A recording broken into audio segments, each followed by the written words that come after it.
Entre bénévoles, on s'entend très bien, on est vraiment très complices, on passe des très bons moments. Et puis, on aide les gens, on s'occupe d'eux, on leur apporte et puis ils nous apportent beaucoup aussi.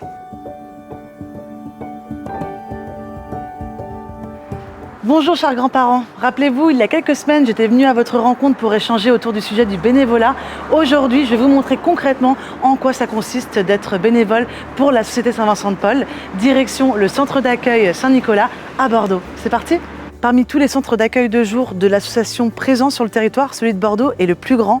Ici, on aide à la resocialisation des personnes fragiles à travers plusieurs actions. Je vous propose d'aller voir ce que ça veut dire que s'engager.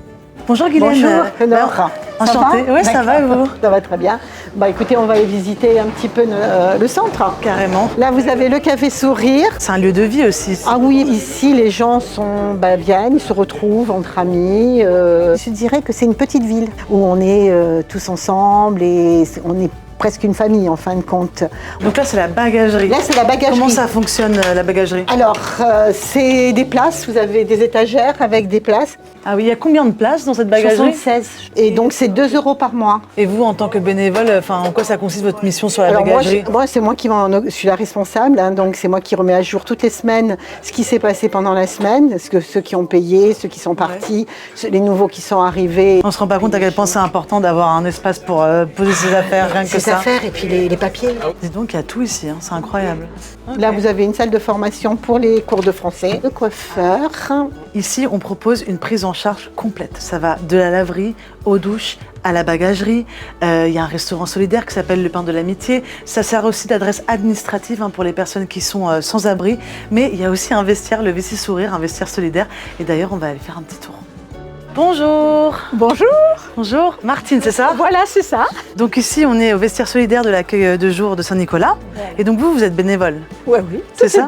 Toutes les deux. Oui. Vous êtes bénévole depuis quand ici ? Ça fait plus de 10 ans. Ah oui, 10 ans. Oui. Donc ça vous plaît d'être bénévole ? Ben oui, c'est bien de donner de son temps quand on est retraité. Comment ça s'organise ici en fait ? Alors ici, ce sont les hommes, les femmes, il y a du linge de maison, les chemisiers, les robes. Et quand il fait bon comme là, les gens peuvent sortir. Et ah oui, il y a un petit espace aussi à l'extérieur. C'est plus sympa et c'est moins... Ouais. Voilà. On se croirait dans une friperie. Alors ici, les gens choisissent, les bénévoles choisissent les jours où ils veulent venir, donnent leur disponibilité. Moi, je viens tous les mardis, toute la journée. Si je ne peux pas venir, j'appelle. C'est pas comme quand on travaille.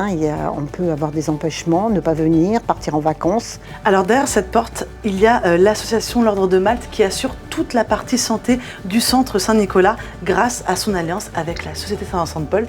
On a des stagiaires, on a les services civiques aussi qui viennent. Donc ça, c'est quand même une population très très jeune. Ça va de 17 ans à 80. Moi, j'apprécie énormément cette mixité en tout cas. Bon c'est l'heure du déjeuner et je connais un super restaurant solidaire juste en face. On y va ? Je vois qu'il y a déjà beaucoup de monde à table. On va peut-être pas filmer les gens parce qu'ils n'ont pas forcément envie d'être filmés. On va les laisser profiter de leur repas et puis on se retrouve juste après. Salut Pascal. Alors toi, tu es le chef cuisinier du Pain de l'Amitié, du restaurant où on a mangé. C'était délicieux. C'est le but un peu, c'est de les nourrir correctement. C'est des gens qui font un repas par jour, faut le savoir, pas souvent deux. Okay.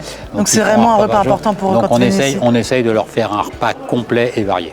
Alors ici, vous servez des vrais repas, comme on l'a dit, mais à des tout petits prix. C'est ça, vous demandez quand même une contribution aux gens ? Juste une petite participation. De combien ? 1,50 €. C'est important pour eux. Je crois que comme c'est pas gratuit, ils mettent 1,50 €. Donc pour eux, ils ont payé leur repas.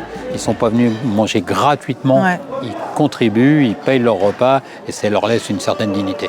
Ce qui est très très important. Cet investissement, moi, m'a apporté en tout cas beaucoup de regard sur la société.